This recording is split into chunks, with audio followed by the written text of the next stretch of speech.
I call this meeting to order of the Lincoln County Board of Education, meeting in regular session on Tuesday, October 29th at 7 p.m. And we are at Midway Elementary School this evening.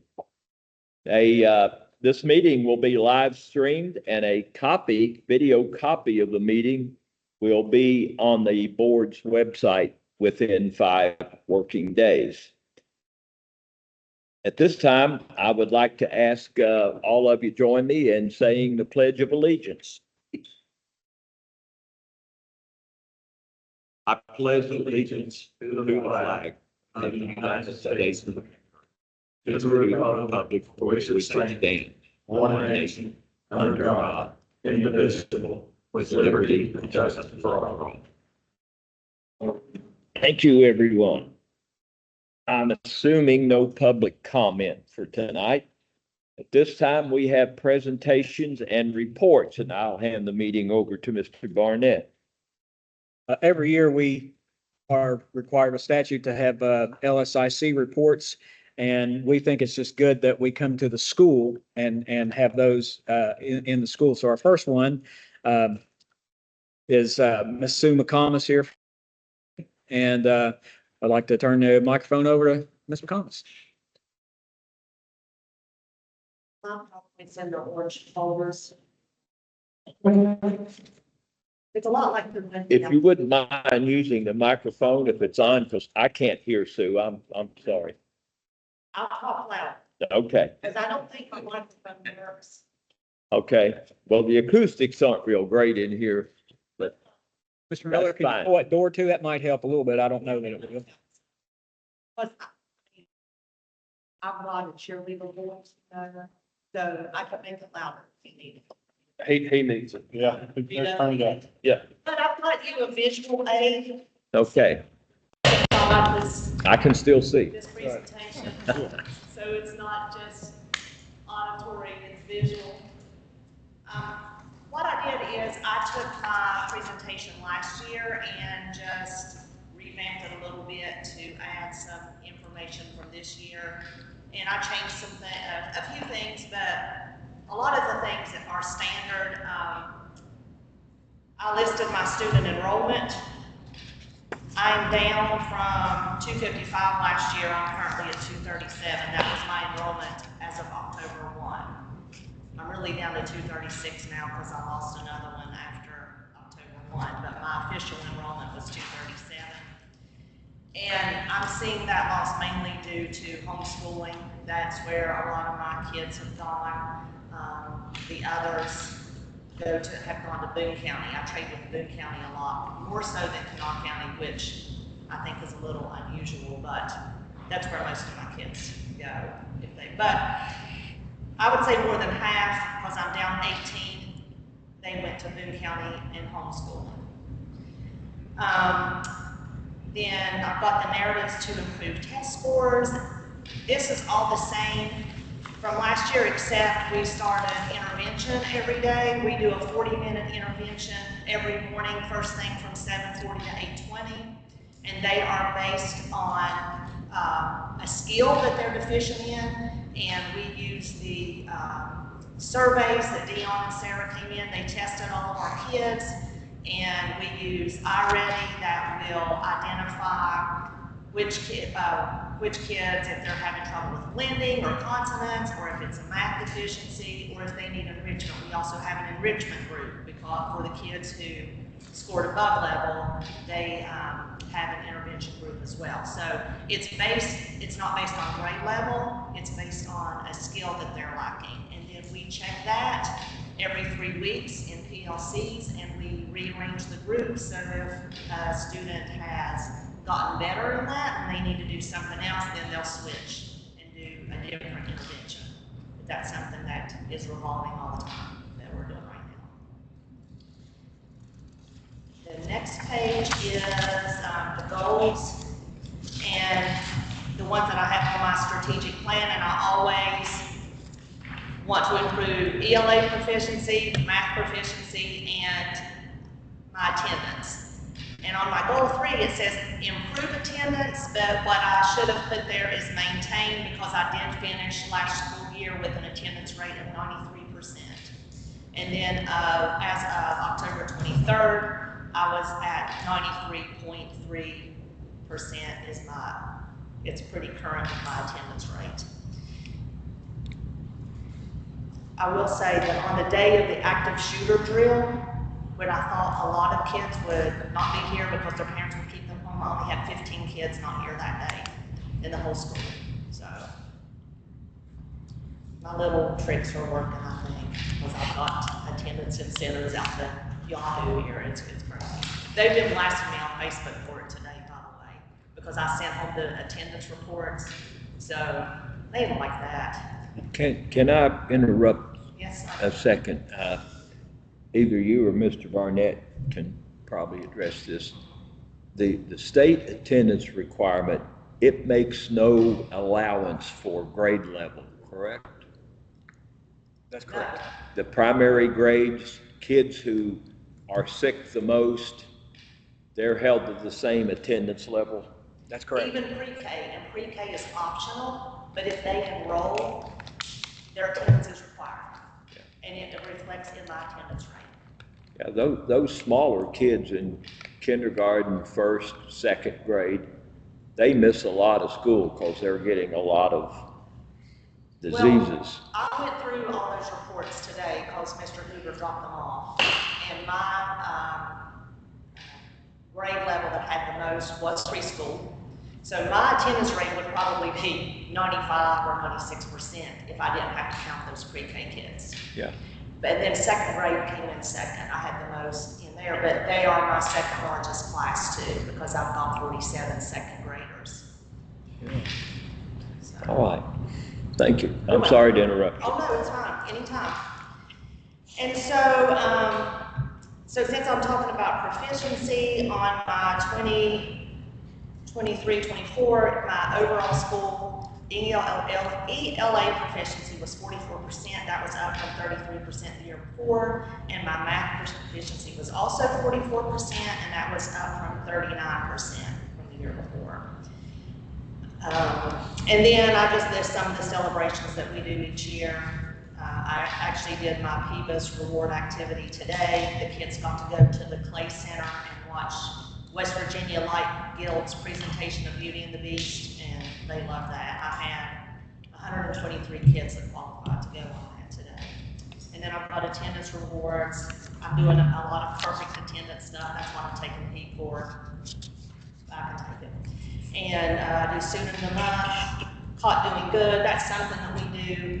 Just if we see a kid doing something good, they get a little slip of paper. At the end of the week, we draw. They get ice cream or a little bit more recess time at the end of the week for that. And then we do a reward trip for our students who scored proficient on the GSA. And then because I'm a math person and I love charts, we have a chart here with my scores and how they compare to the county and the state, and then I broke them down by grade level. So the first one is math. My 5th grade was 23% proficient. The county was 30, the state was 39. Then for 4th grade, my proficiency was 50%, the county was 36, the state was 47. And then in 3rd grade,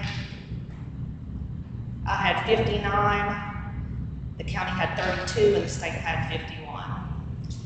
And then for ELA, 5th grade, I had 28%. The county was also 28%. The state was 45. For 4th grade, Midway was 43.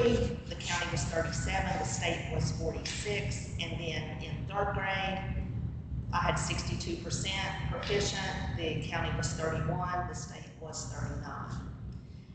Now, I know all of y'all weren't here last year, but when we talked about my curricular focus last year, it was 3rd grade ELA. So I worked with that 3rd grade teacher, which I changed teachers, and she really focused on writing. Like, she had those kids could recite back to her what they were supposed to write about based on the information they were given. And the writing scores is what I really believe accounted for that jump in proficiency, because my third grade group the year before was 17% proficient, which it's a different group of kids, and this group is a great group of kids. So, but that same group that were 17% the year before as third graders, they went to 43% as fourth graders. So I was really pleased with the amount of growth that they had, but we focused a lot on writing. We've been using Sarah Dunlap. She's been coming in and doing some coaching with us. She comes over here every Friday, because we just, so many kids, their writing samples weren't even getting scored. It wasn't that they couldn't read, they just weren't writing well. So, but I've switched my curricular focus for this year. It's my fifth grade scores, because they're the lowest. So when you look at it and you put it there in front of your face, like, I know they're doing their job, but I've got to figure out why these kids are at a certain level one year, and then they get in the fifth grade and they're going down, because they went down quite a bit from one year to the next. A lot of it, I think. You know, last year what the fifth grade was fourth grade last year, what the difference was, the percentages? Yeah, they went down. If I remember, in their math, that was 23%. They were 50% as fourth graders, and then for the writing, they were 47%, and they went down to 28. And I don't know what the problem is, but that's why that's my focus, because I want to figure out what the problem is. And one thing that I have done, because I'm on a CSI watch list for special ed right now. I'm in my last year. It was for scores that happened, I think, it was before I got here, 2021. But because that subgroup didn't score well, I got put on a watch list. And so I've been working with the state, and I submit an improvement plan every year and doing that. But my special ed kids in fifth grade showed 10% growth. They went up. So I don't know. So what I did, because I thought, well, if my fifth graders showed zero growth because they were actually in the negative, they went down, but my special ed kids went up 10%, something's going on. So I implemented a co-teaching model in fifth grade this year. So my fifth grade special ed teacher actually co-teaches in English and math this year, and that's something new I wanted to try, just to see if it would help. Well, let me ask you this, Ed, do we know that the fifth grade year, from year to year, do they continually drop, or is this just a one-time thing? Like, no, every year that I've been the concept, here, or maybe teach, I don't really think it's the teaching. I think one thing that will help this year is we're using Ashlock now in fourth and fifth grade, and this is the first year that we've done that. My fifth grade group currently that I have, they are the only group that hasn't had Ashlock consistently since they were in the lower grades. The fourth grade that I have now, they have had it every year since they were first graders. So I'm hoping that when they test this year, then they test again next year, that we won't see that same thing. I'm thinking the intervention and the Ashlock practices that we've been using might be what makes the difference, because I have some of those fourth graders that, because when you do those Ashlock lessons, you only get so many, so you do them all through it, and if they master it, they get to go to another group, but if they don't, they have to stay, and then they repeat that lesson again. With some of the kids that are the highest that they can be, and they can't go up, we let them teach the lesson. So they've been going, my fourth graders have been going over into the fifth grade and actually teaching those Ashlock lessons sometimes, because the kids respond a little bit better to kids sometimes because they think it's boring, but then if you stick a kid in there doing it, well, it gets a little bit more exciting. They hold their attention just a little bit better, because sometimes the fifth graders will say, oh my goodness, this is boring. And I have 47 fifth graders this year, but second and fifth grade are the biggest ones. Yeah, So. Sue, last year I asked you, Ms. McComas, last year I asked you to give me some data. I don't remember what it was now, but you responded with a ton of data, and I appreciate you doing that. Only one other principal answered like that, and it was very helpful for me to kind of put things together. I'd like to ask one thing of you for this year, Okay, is take those fifth graders that you've got now and track their scores back when they were in the fourth grade, the third grade, the second grade, and the first grade. And my prediction that what you will find is that they have gone up just because they've gotten older, but their academic skills actually never, ever improved from the time they were in the first or second grade. And would you analyze that for me and let me know? You got my I email. can just about tell you the fifth graders I have now, because I just gave you the fourth grade. The third grade was even lower. This group of fifth graders, two are my COVID kids. This group of fifth graders are the ones that missed out that year because of COVID. Yeah. They're the ones that got hit the worst. They're the ones that entered school in 2020. No doubt, we hurt kids big time with that Yeah. COVID But decision. that's my group, so we've been fighting that battle with them. But if you wouldn't mind doing that for me, I'd appreciate it. No hurry with it now. Okay. Yeah, I will surely do that. Okay, the next page, I just talk about some of the teams that we've got here. Have PLCs, a leadership team, and an attendance team.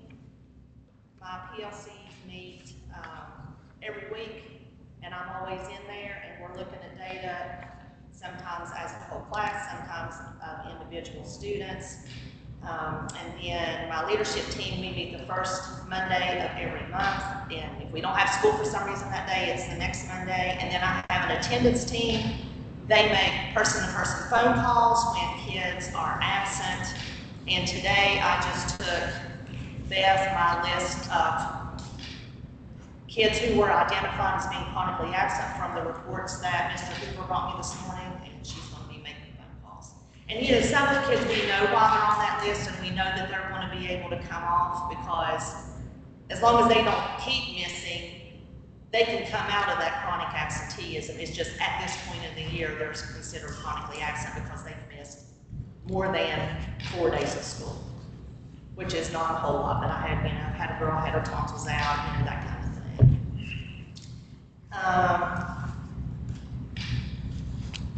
The needs or additional assistance requested. I put some stuff on there, but I got my copiers from last year. That's been fantastic. And the one thing that I'm going to have to work on is I have about 53 staff members here, and we don't have adequate parking. But I think if I could get the parking spaces repainted, I could make more, because these down here are angled, and if they were perpendicular, I could fit more in there. And then these up here are super wide, like you could almost, well, you could fit 3 cars in 2 spaces if like somebody parked here and somebody parked here. But it's an issue because I have to fight with the library all the time. When parents come in, they park at the library, and here comes the library, and y'all can't park over here. So I've got to deal with the parking, but I do have a plan, and I've been talking to Jerry about it, and I think that he'll help me with that.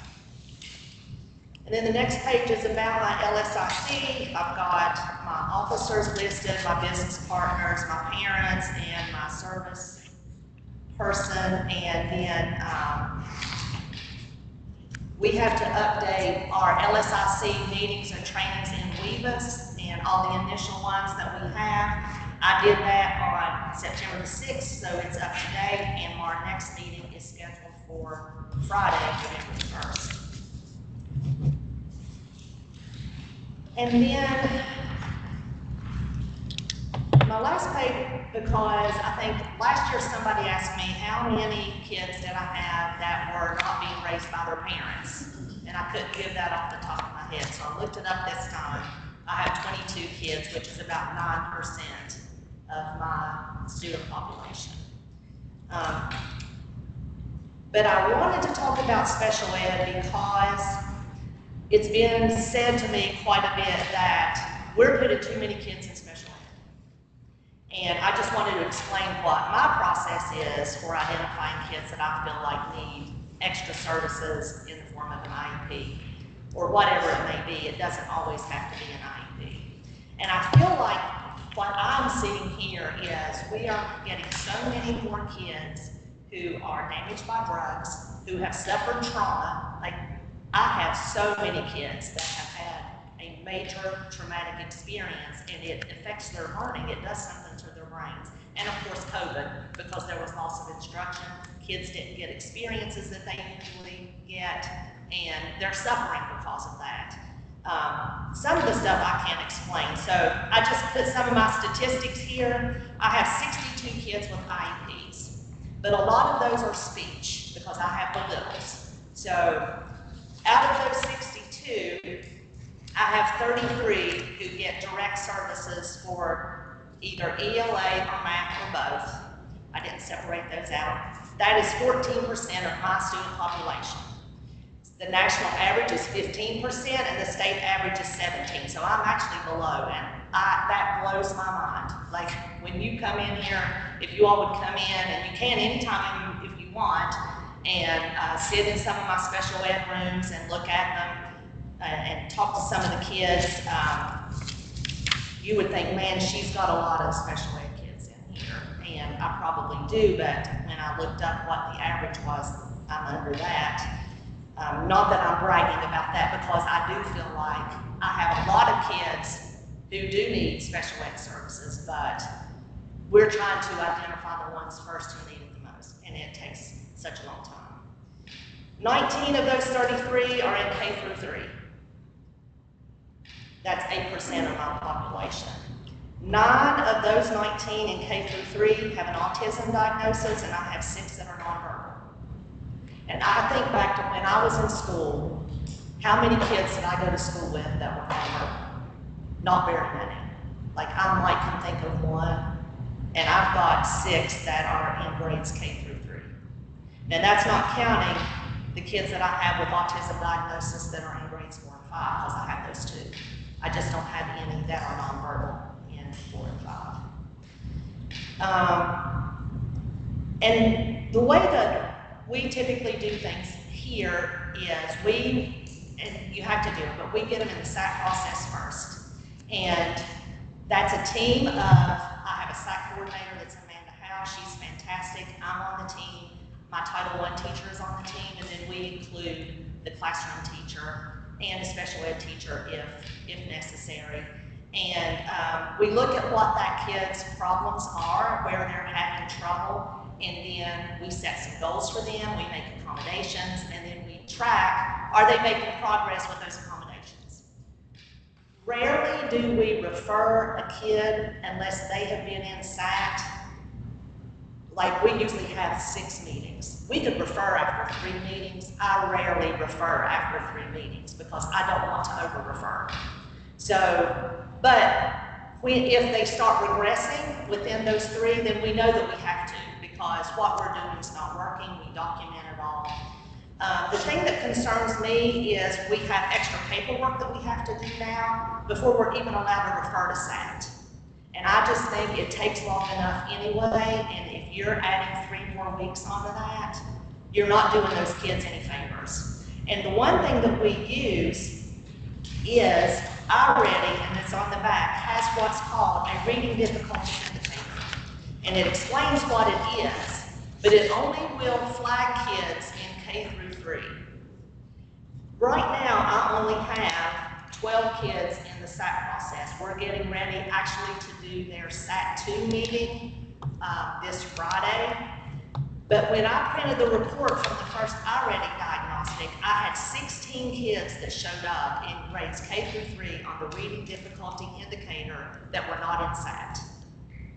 So I said, hurry up and do that extra paperwork for 3 weeks so we can get them in SAT. So they're not getting their first SAT until November the 7th, when they should have had their first SAT in September.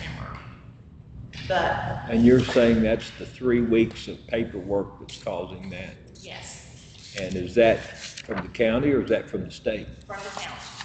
Mr. Miller gave it out at the SAC coordinator training.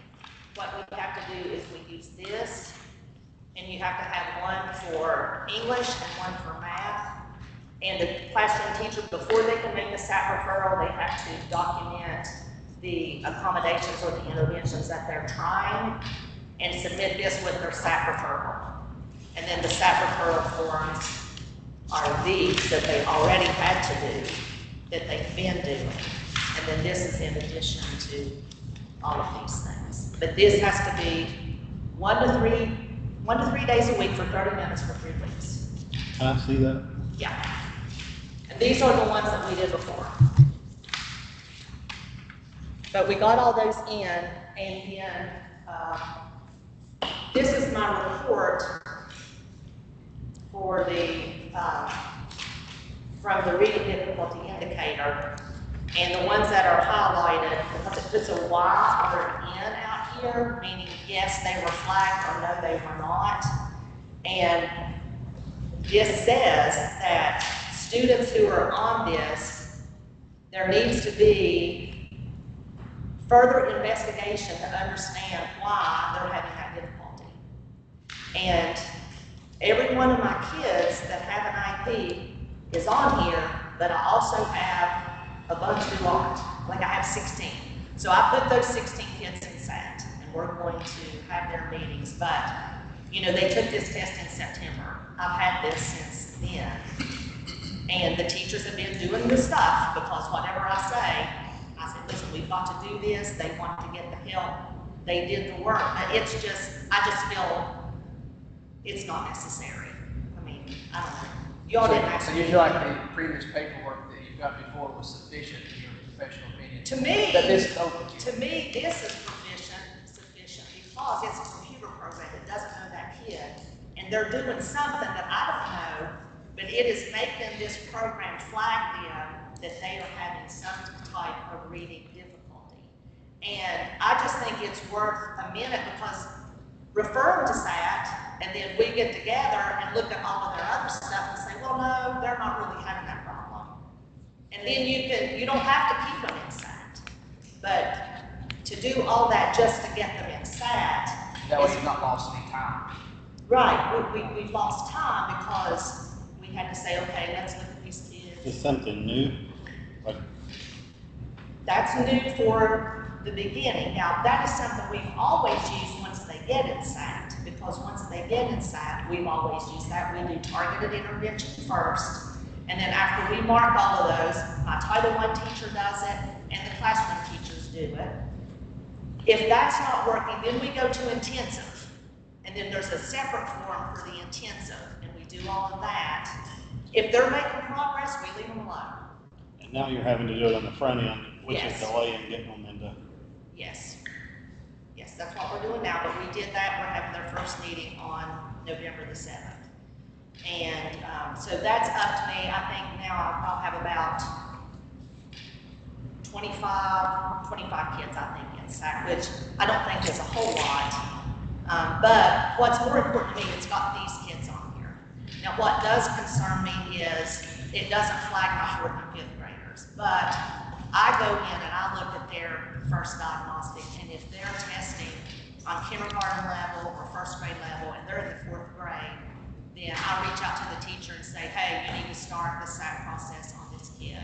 If they haven't already, a lot of times they notice it, but I look at it all the time. I get on there, I look at it all the time, and I'm like, you know, is this really reflective of their ability? Because I'm just looking at a test score, and maybe that kid was having a bad day, or maybe they rushed through and didn't take their time on the test, which already will also show you, it'll flag them. And I'll say, is this a true representation of their ability, or do you think they can do better? Sometimes we make them retake it just to see, you know, to make sure that they were scored like they should have been. And, but I think for the most part, we've hit a lot of those kids. There's a couple that I'm missing in the 4th and 5th grade, and I don't know what to do about it, because once they test, if their attendance is poor, we can't qualify them, because they say it's because of loss of instruction. They can't really say it's because of a learning disability, even though I can stand there and say, I've been with this kid for 3 or 4 years. I don't think it has anything to do with loss of instruction, but you know, you've got to follow the guidelines and the way that you qualify them into special ed, and attendance is one of them they consider. But one of my little attendance boys though, that I want to put in there, he's got perfect attendance this year. He's not missed a day. So I'm hoping that that'll be enough to get him some help because he is doing so much better as far as getting to school and doing the things that he needs to do. And he's really proud of himself. And I tell him, I'm so glad to see you today. Because I have turned around about 3 or 4 that were having attendance problems, and they've had perfect attendance so far this year. So when they got their attendance reports, I made sure and let them know that, hey, I see that you're here every day. They like that. I've found that one of the biggest incentives or disadvantages to kids missing school. Kids that miss school don't necessarily miss it because traditional reasons. Think about it. They don't want to be in school, and they don't want to be in school because they're not having any success. They're frustrated. Yeah, they come to school every day, and it's just more of the same. Now, the interventions that are taking place provide some degree of success for a lot of those kids. And it doesn't take all day success, it just takes a little success to get them coming back. But let me ask you a question here. Did I hear you correctly that 12% of your kids are being raised by grandparents? 9. 9? 9. Okay. Now, you got to figure on here that 22% are homeless. What constitutes homeless? Homeless that means that they live with somebody else. They might live with their parents, but then they also live with a grandparent. It's like a 2-family household. And that's out of need, not out of want. Right, that's out of need. I'm sorry, I didn't hear Out that. of need, not out of want. They're what? It's out of need, not want. Oh, They have to live with grandparents and their parents or something like that. okay. Yeah, but I have 22 kids, which is 9%, that are raised by grandparents or somebody other than their parents. And their county average is like 58, isn't it? It's high. Yeah, mine's not as high here. All right. But my homeless is kind of high. I don't know what other counties are, but mine is. I have 51 kids, it's 22%. And that just means there's like 2 families living in one house. Y'all have anything else for me? Thank you, good job. Sue, I just want to tell you, Sue's one of my, I won't say old, Well, you can most say experienced that. students. I had Sue when I was an assistant principal many years ago. And I looked at your staff, and I think I had about half of those in school as And well, well. so did I. I'm like, well, I was their math teacher and that one. Yeah, so I'm just impressed that you have your data together, that you have it. There's 3 of you schools in the county that's leading the way for us. Midway, Hamlin, and Harts are leading the way, and I'm impressed with what all of you all are doing, not taking away from anything anybody else is doing, but you all are meeting success, and I appreciate you putting the packet together for us, all that you've done for the meeting tonight, the goodies, and I wish you the very best, and if there's anything that we can do as a board to help you, just call upon Mr. Barnett, and he can tell the board what you need, and we'll do our best to help you out. And I will say that my staff is great. Like, I never get any kickback from them for anything that I ask them to do. Maybe they're afraid of you. I don't.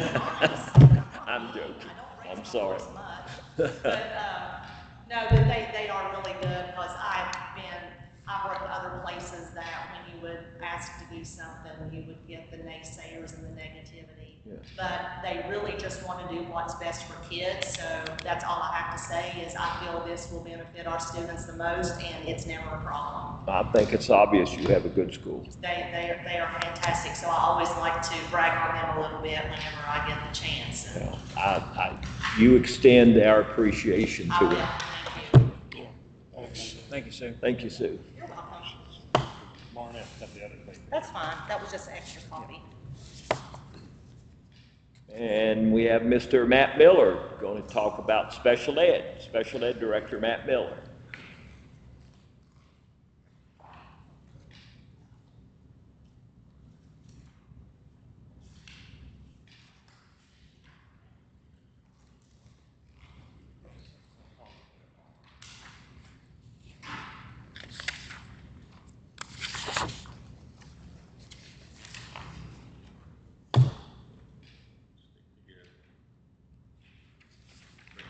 Thank you, sir.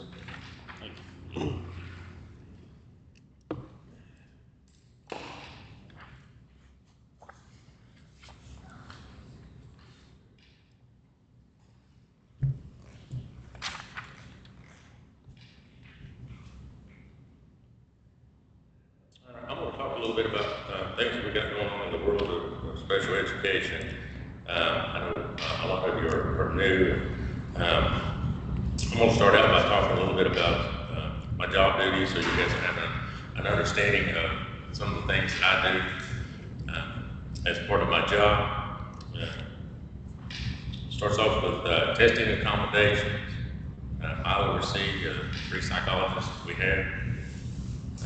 School health, that's our nurses, our compliance specialists, we have 3 in the office, our speech pathologist, occupational therapy, physical therapy, deaf and hard of hearing, take care of our vision impairment.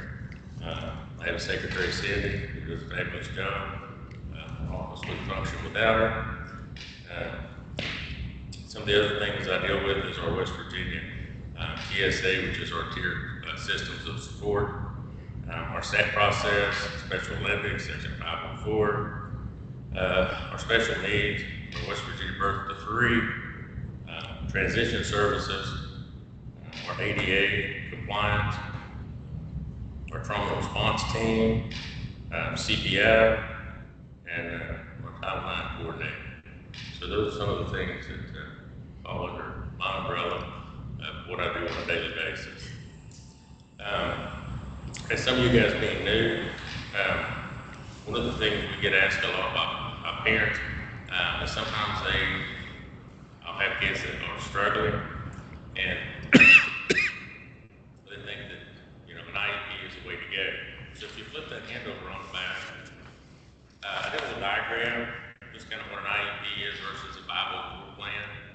And basically with an IEP, it provides more support, basically for the student that would be struggling. It's based off of a disability that affects their learning or their ability to learn. And the IEP is made up of a committee. It has many moving parts to it. Everything from doing your present levels to setting goals and to monitoring those goals. Basically, probably sum that up, an IEP is basically a roadmap showing how the school will help the student catch up basically with their peers because they've fell behind with that.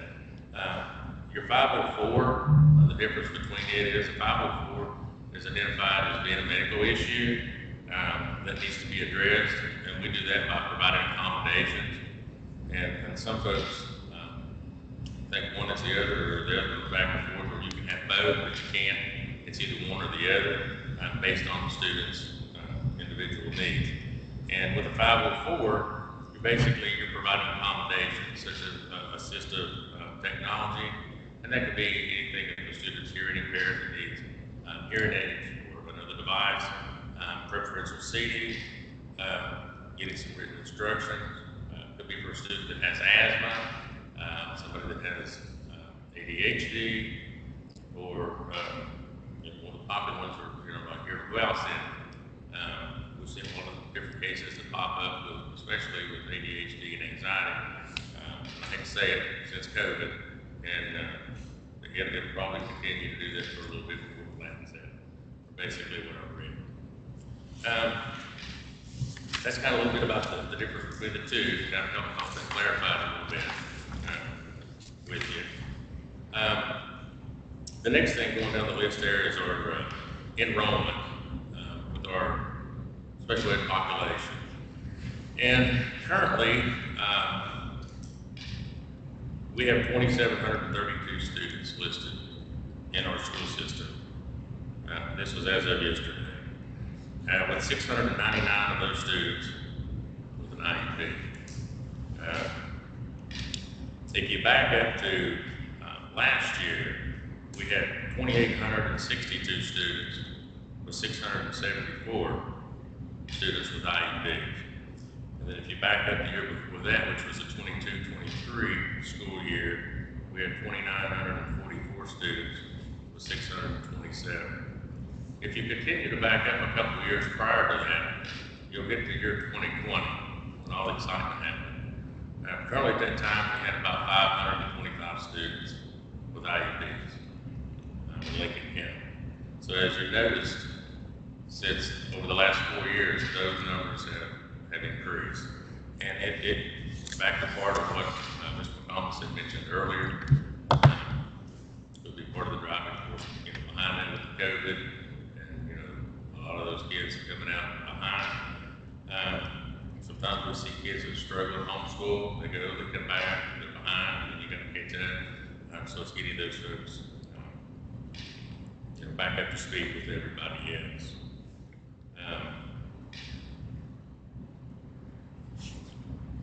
One of the things we're judged on is what's called an annual desk audit, and basically. It looks at a variety of areas for special education. Actually, I printed one off before I came, and it's kind of lengthy. It covers everything from our graduation rate to dropout, testing scores, our student surveys, exits with those. It also looks at our preschool students. For those kids, there's certain things that are monitored within, like their emotional health, behavior, their social and emotional growth. But those have to be put into a system and monitored, and it's what's called the COSA system, and that's the early education indicator. We have to put in there whether these students are making progress. Well, several areas that have been came up on our report, and it always runs a year, 2 years behind, so they're always paying catch up with that. Was that we had issues with they're in the red, which was our graduation and dropout. Discipline, they hit us really hard on that. Preschool and assessment, and those were four main areas that kind of stood out. And what I've done to try to address some of those things is, as we started this year, was I wrote a grant and required about $10,000, and to use that to do what's called 2 graduation pages. And those positions focus on students with IEPs, and our goal is to those students that are struggling, and that we have somebody that is an advocate for those, reaching out to the parents, bringing them, working with the kids. If they haven't had meetings with the parents, they'll do that. And they're also working with our credit recovery teacher, Kelly Cadd, basically looking at where we're at and what we can do to help those kids that sometimes dig themselves a hole and they feel like they can't get out of it. Well, these folks are going to try to help those kids see the light at the end of the tunnel so that we can increase our graduation rate. Another area we had was discipline. We were hit pretty hard with the discipline because several years back we had not a whole lot in place to deal with the discipline. So we were suspending kids left and right, but you can't do that because there's a certain number of kids that that you can suspend, especially if they have IEPs, which either 11 to 10 days, and then we kind of have to look at what was going on. Basically, if a kid got in trouble, they may have been suspended 10 days, and they might have to do another 45 days at ANC if it was for something. But those suspension of out-of-school days of the 10 days, those aren't really gods.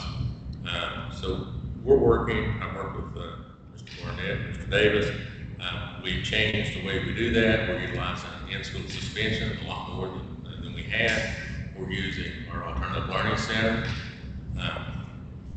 And basically those 10 days, if it's a major infraction, is that, you know, if we can have a meeting and not do the 10 days out of school placement through the ALC, that continues education for those students.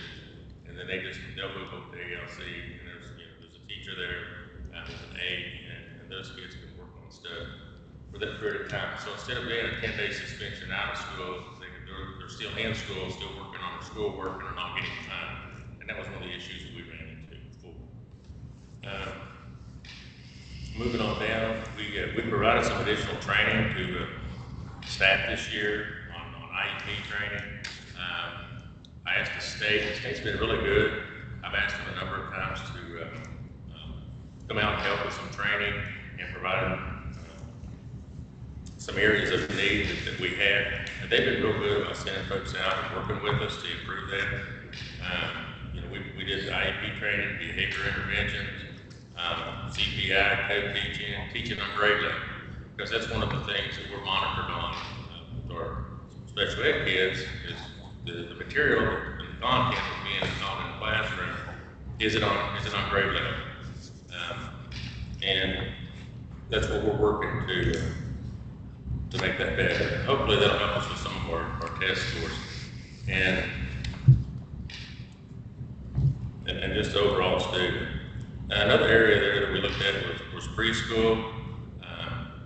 I had to submit a plan to the Department of Ed, and it's called a Target System Improvement Plan. And basically that identifies some ways that we can help improve that deficit that we had there. Basically, I've asked the state this summer, we provided some additional training to the preschool teachers, which was great. And I think they got us off to a good start. We're monitoring what's going on with them. And I'm working with Ms. Dion. She does a wonderful job with these folks. And then my compliance managers in my office that are also working with the teachers to help monitor this and provide additional training and things as we need to help try to make that better. We're also looking at number 10 there, implementing ASHLOC.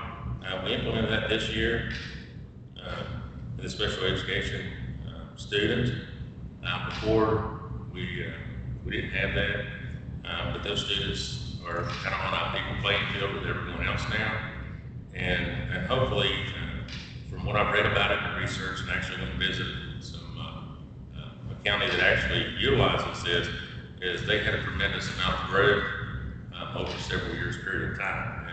And I'm hoping that implementing that, we've also put it into the middle school students, that we'll see a growth with our students academically.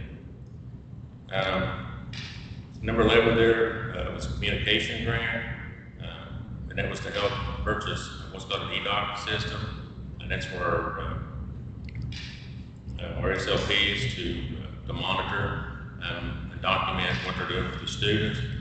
We're also buying some additional testing kits and so forth. So before we only had, like one or two kits, and they were being shared amongst half a dozen people. So to eliminate that, to buy several more, and that will help with alleviating problems there. I got an assistive technology grant, applied for that, and basically it was to upgrade equipment for my deaf and hard of hearing students. We had a lot of old stuff that needed to be updated and upgraded, and with the help of that, we just recently ordered $15,000 worth of equipment for those students. Moving on down to 13, case compliance manager. I have 3 case compliance, and they're split. I haven't split between the schools. And with the ladies, they're wonderful to work with. and they'll help anybody, anytime.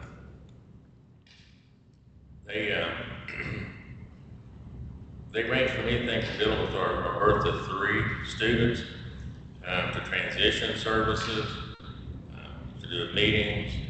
They help with assessment, writing reports, eligibility, meeting meetings. They run the IEPs for the kids that are turning 3. They work with the related services like PT, OT, and speech to make sure that we're doing the right thing that comes from the kids.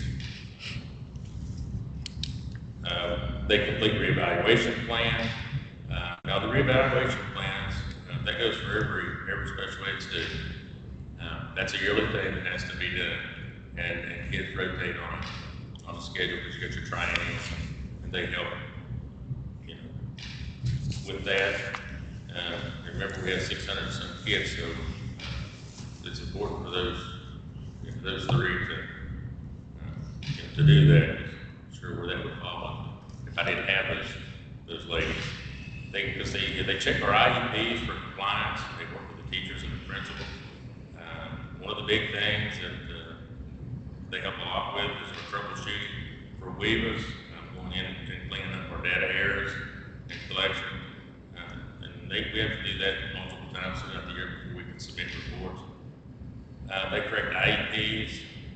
They do the amendments. They do PLCs. They assist with behavior plans. They're out helping with the SAT process, 504s. And I know with the SAT process, we mentioned a few minutes ago, as Collins had mentioned. But the SAT process, I'll go ahead and kind of talk about it because I figured you guys will ask me a question. With the SAT process, it's laid out by the state. It's not like extra stuff that I would, or like compliance folks would give staff members to do. They supply all the forms. I just ask that we use it in that process. One of the things that we have to do is we have to document that the teachers are using interventions prior to referring folks.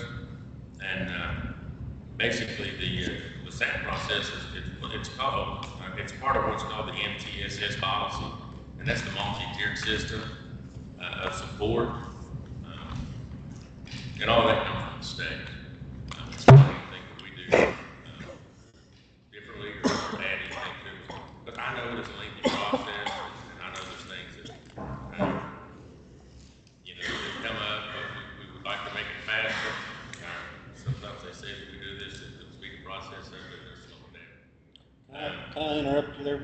Sure. I just want to make sure, because I'm catching up here. Is that the paper we were talking about earlier, the additional, saying we added an additional 3 weeks That's part of the state process. Yeah. from the state? Yeah, it's part of what's called the MTSS policy. It's the multi-tiered system of support. I'm sorry, I didn't hear your question. My question was the form, and Frank has it there now. If I understood during the LCIS presentation, that was at a county level that we implemented that, where it could come from the state is what you're It's saying. come from the state, yeah, they asked that we do that. Is it a requirement from the state? This is what Sue is talking about, this, what she thinks is a 3-week delay in the paperwork. It's the thing that I'm thinking about, yes. That's Just state whatever we put initiated, out. Yeah. that's coming from the state? It's something that we always use, but. I can't hear you, Sue, you gotta shout. It was something that we always used, but it was after they were in SAT that we had to document before we could refer them to testing. That is true, but this is something now that we gotta do even before we're allowed to refer them to SAT. I guess that's my question. State recommended or state required? Is the state requiring us to do that now prior to the referral? It's part of the process. I mean, For the testing referral, but not for a SAT referral, that was. So, county. so SAT process, that is, once you're into that, that's determining if you need an IEP, right? Right, Like you, because if we can put accommodations in place and they can make progress, they can stay in SAT forever. yeah, You don't have to refer them for testing, but they have to be in SAT in order to refer them for testing, and you have to have all this documentation. and- the state asks and- for is that we do interventions. And you're saying that the state is asking that we do intervention before we refer to SAC. That's what you're making us do now. That's extra. That Rebecca said that was not from them. Because I talked to Rebecca Walls, who's with the state, Yeah, and the 3 weeks that you're talking about is the paperwork that you have to do before you can do the SAT. correct. Where is that derived from? Is that county or is that state? Well, they want you to, it's state, they want you to do interventions prior to the SAT. Like, do a couple things and to see if the kids work. They'll suggest like do 3 goals. Well, if I hear Sue correctly, she's telling me she's doing intervention, she's doing all of that, but there's 3 weeks worth of paperwork that's gotta be done before she'll even be considered to go into SAT. So you do an evaluation, and then once the referral's made, then we've added another layer of 3 weeks before we get them into SAT. Yeah, because like last year, kids come in and right away they're given the I-rated diagnostic at the beginning of the year. To give you baseline data, like where are these kids starting from? That's how all of their lessons are created in the computer. It's based on how they perform on that first diagnostic. Well, in the past, as soon as they took that first diagnostic, I would look, and if they scored 2 grade levels below, then I would say, we've got to make a SAT referral on these kids and get them in SAT. And based on their performance on that diagnostic, we would get them in SAT, we would start the interventions, we would do Title I, whatever. Now though, I can't put them in SAT right away from that. I have to wait 3 weeks to fill out paperwork before I can make a SAT referral. And it's the same paperwork you've always done, but during the SAT process. Right, but during the SAT process to see if I need to refer them for testing. Because the testing is what determines whether or not they need the IEP. I can refer kids all I want to. But if they don't test with a specific learning disability or other health impairment, they don't get an IEP, because I have referred kids who did not qualify, and I didn't agree with it because, like, I know these kids have a problem, but for whatever reason they don't qualify, that's fine. They stay in SAT, but my issue is it's taking too long, because once we refer them for testing, for instance, we had meetings on Monday, the principal's meeting, where we had to refer a student. She's not going to get tested until January, so she's already going to have to wait all this time to even get tested, which is good, but you know, it's such a long process to begin with. I don't understand why we're making it even longer. Are there any That's other not- principals that feel the same as you do regarding this? Have you had a chance to talk to them? No, Okay. no. Again, I'm not gonna interject myself into this too much, but I think I know exactly how Ms. McComas feels. I've been there years ago where we would refer a kid for special ed testing, go through the whole process, and maybe 4 months later, we would get around to actually doing the test. And by the time they got placed, the school year was over and we'd lost a whole year on that. I don't know that that's doing it now, but what I would like to suggest is that Mr. Barnett take the lead on this, and you all, if there's a compromise to be made, if there's if one of you's right and one of you's totally wrong, let's get the right process down here. Let's do it. It's not about fighting for our position. It's about fighting for what's best for these kids. And that process, we've used that for a while. It's been around for a while. Well, it could be around for a while and it still could be wrong. Let's get the right procedure here. And I'm not saying that what Ms. McComas is saying is the correct one, because I don't know. I'm not going to inject myself into that. But we need she obviously is passionate about this, and good for her, because she's not doing it for her own gain, she's doing it for the kids. You all iron this thing out. Find out a way to get it done. If it's possible to get it done, if you can shorten that time down, if you can still require some paperwork, but 3 weeks, that soon goes into a long time. It's the same paperwork, it's just having to submit it at a different time.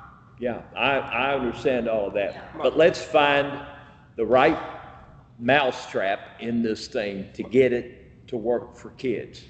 Now, I'm gonna speed you along here just in a second as, Hold on, I got Go ahead. on that. My question is, it almost sounds to me like this is the first step of the SAC process. We're just not calling it the first step of the SAC process. Right, because that's what it was the first step initially, before, like as soon as they got in SAC, we started targeted intervention. Yeah. The classroom teacher did it, my Title I teacher did it, and then we would move to intensive. Okay. But now they're doing this before SAC. So it sounds like it's almost like we've added a precursor to the SAC process. Yes. My question is not so much why. Well, yeah, I guess maybe why. I'm thinking that were we in a process where we were rubber stamping SAC processes? Once someone was in a SAC, they were automatic. Is that what was happening? Was there 3 meetings and an IUP. was the SAT team not doing what they should have been doing? Is that why we I implemented? don't think I think the idea behind it is we were not giving anything Before time it to is work. ever referred to a SAT, those teachers should be doing tier 1 interventions within their classroom, which should cover what's on that sheet. Yes. They should be That's doing our this goal, tier 1 intervention. is to do that. Because if they're not, they're teaching everybody the same. If they're not changing anything within their room for those low achieving kids, then they're treating them all the same. There has to be interventions at tier 1 before we even refer them to the SAT team. We just can't teach them all the same way and say, well, this kid's not doing as good, so let's just put them in SAT. Those interventions have to take place within the classroom. It's like if you're in a classroom and you're teaching, not everybody's getting it, you want to differentiate your instruction and what you're doing for even the assignment for the kid. To get them up to speed with everybody else. And that's kind of what that process is. It's just, we tried this before we sat down and had the SAT meeting, and now we're looking at, okay, we need to do this, this, and this now. So we're targeting certain areas, now we start looking at intensive interventions. Yeah. So it's And in the grand scheme of things, I don't have a background in education, just so I'm clear. By removing this from the SAT process to the front end of it as a precursor to get into a SAT, we're delaying the student 3 additional weeks getting into it. So Yes I and kind of no. agree with With- Mr. Bell. With the hope that Be a compromise. these interventions take care of what the issue is. Yeah, the goal is if a kid is struggling and you do those interventions, that you're changing the outcome for that student. But if those interventions are not working, then you do the SAT, and then you start targeting things more serious. So now you're looking for intensive areas to target to help that kid. Then you will do that for a period of time. And if that doesn't work, Okay, so you're wanting the targeted to occur outside of SAT and then the intensive to occur inside, is that what you're saying? well, you're just basically you're providing intervention. Well, we do of that what every you're day. doing. Yeah. And it's just, you're Say just if you're not documenting. doing, because we do it 5 days a week, 40 minutes a day. Well, in all fairness, that just started this year. But I did it some last year. I had intervention groups last year in my lower grades. But would it be more beneficial to a student if they are in a SAT program to be able to already start that intervention? I mean, the quicker you get them in there, obviously, the better, if that's what is needed. Would it be easier to do that, and then if they see that this is not what we need, to get them out? Would it be, I mean, would that be more? Well, that's kind of what the intervention, the first step is, you're to provide interventions to see whether you need to move into the SAT process for more intensive interventions at that point. But that's what they said they're already providing, right? The interventions. Is that? what you're saying, Mr. Yeah, we do those, yeah. There's been intervention prior to the referral. Yeah, I started first. Well, I think we know more about schools because I read it than we did. Let me we do. speed you along. How many kids did you say we have identified this year in special ed? Right now, there's 699. 699, 700 kids. It's roughly 700 kids. So we've got about, my math tells me about 27%, 26% in special ed. 1 out of every 4, basically. Basically, yes.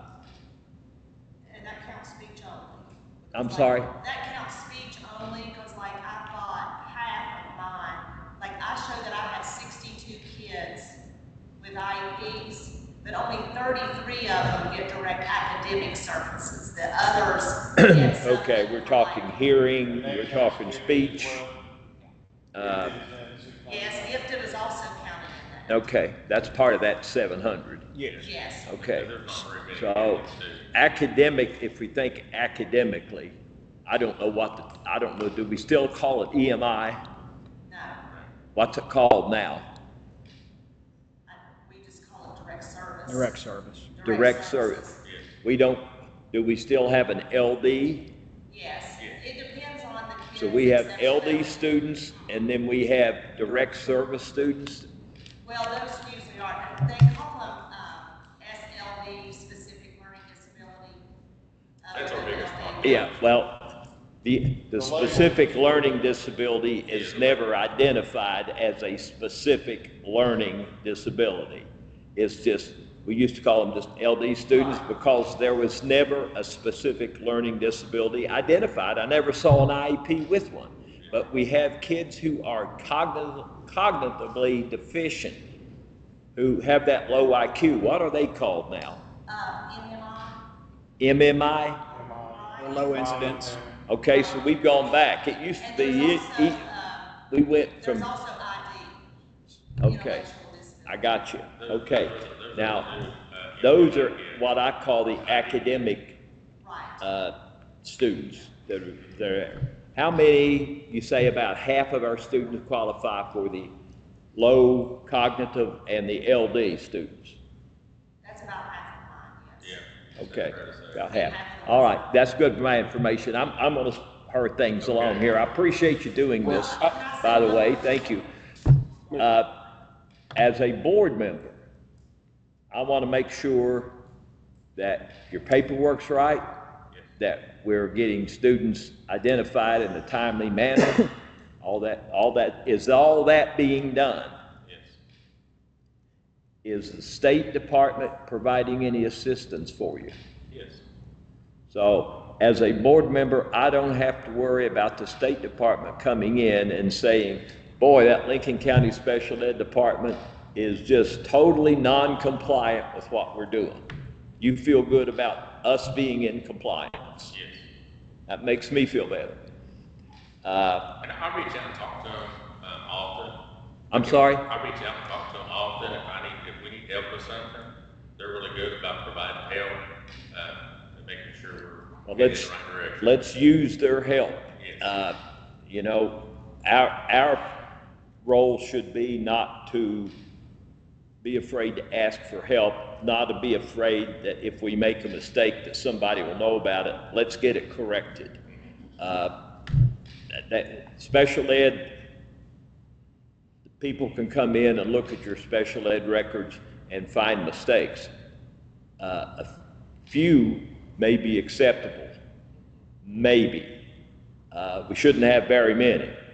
You've got compliance officers here, you've got people doing paperwork. Yes. You got to keep us safe in special ed. Oh, I know. Okay. And Do any of your board members have anything? I'd just like to bring attention to that point number 3 on the enrollment. yes.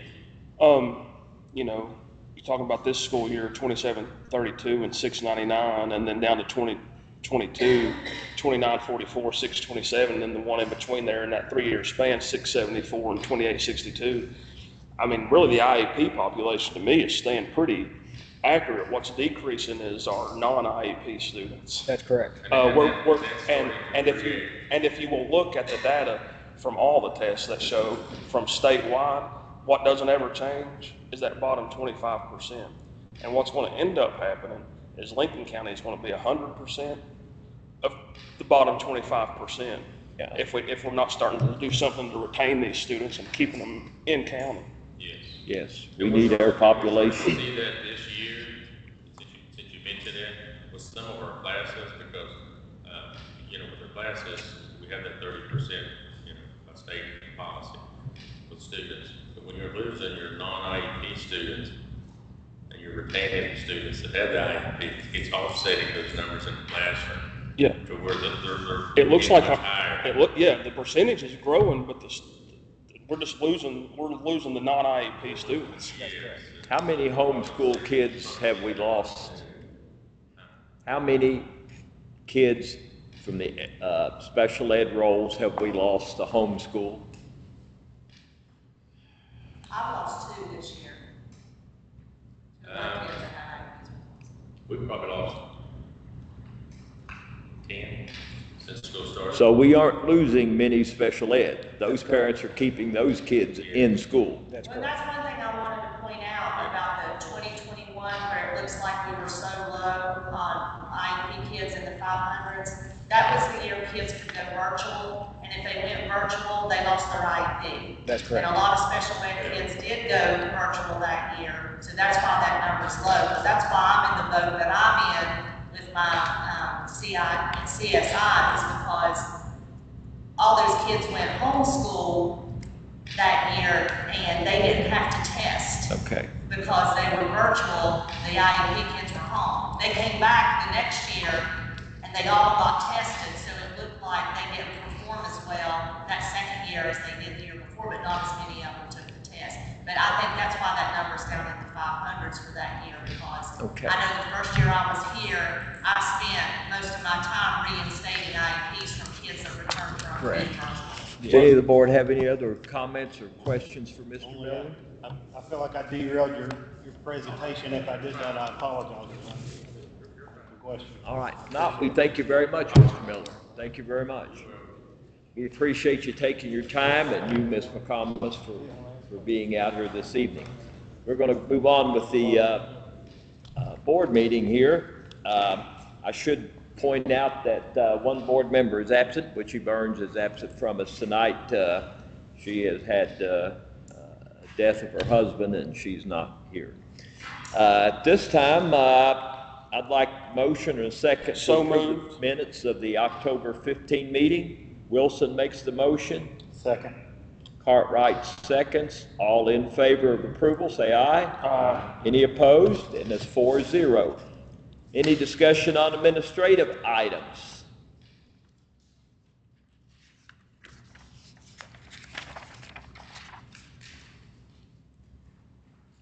No discussion. I'll ask for a motion and a second to approve the administrative items. Make a motion. Cartwright makes the motion. Mosteller seconds. All in favor of approval, say aye. Any opposed? 4-0. Takes us to the finance section.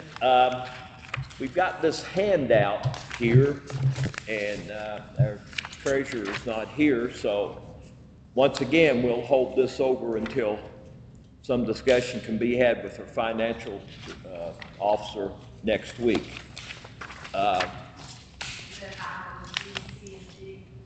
I'm sorry? I believe so, yeah. B, C, and D on the agenda. Yes. B, C, and D. Yes, table Table B, C, and D. We have a motion to table by Wilson, second by Cartwright. All in favor of tabling B, C, and D? So, And it's 4-0, which brings us just the approval of the invoices, which is item A. Do I have a So- motion and a second? so moved. Who made the motion? Wilson? Wilson made the motion. Cartwright seconds. All in favor say aye. Any opposed? Brings us to the personnel schedule. That's, once again, the blue sheet. Any discussion? Make a motion to approve personnel. Cartwright makes a motion to approve personnel. Mosteller seconds. All in favor say aye. Any opposed? And it passes 4-0. Brings us to comments and concerns before we go into executive session for student discipline. Just a quick comment. We had a mock bus accident today at Lincoln County High School. It was very successful. Had a lot of students out to watch. We had EMS that came out, participated along with the fire departments. They actually did cutting of the bus and extractions. Health Net came in. So it was a very good training opportunity for EMS as well as our students. And I said earlier that we typically practice bus evacuation in a controlled situation where the bus is sitting on the road and we climb out. This time the bus was flipped over on its side, and the fire department actually had to extract students out of it, or volunteers out of it, with jaws of life and breaking the glass and everything to get it out of there, and then showed them bringing them out on backboards and things of that nature. So it was a very valuable training for all those folks, especially EMS. And my hope is, and I think they will, I've talked to a few of them, that they will go back and debrief and to see what could be done differently, what worked, what didn't work, and what they needed to do to fix things. But that was a very good process. So I just wanted to make the board aware of that. Any other discussion by the board? No. All right. If I just drove by Duval, they're moving things along pretty good. We still have a target date for Thanksgiving. That's what the last meeting we were at, they said they hope to start digging footers around Thanksgiving. Okay, it's looking good. Yeah. All right. With that, I'm going to ask for a motion in a second to enter into executive session. It's 8:16. We're going to be discussing student discipline matters. When we come out of executive session, we will be adjourning and handling no other business. Do I have a motion? Mosteller.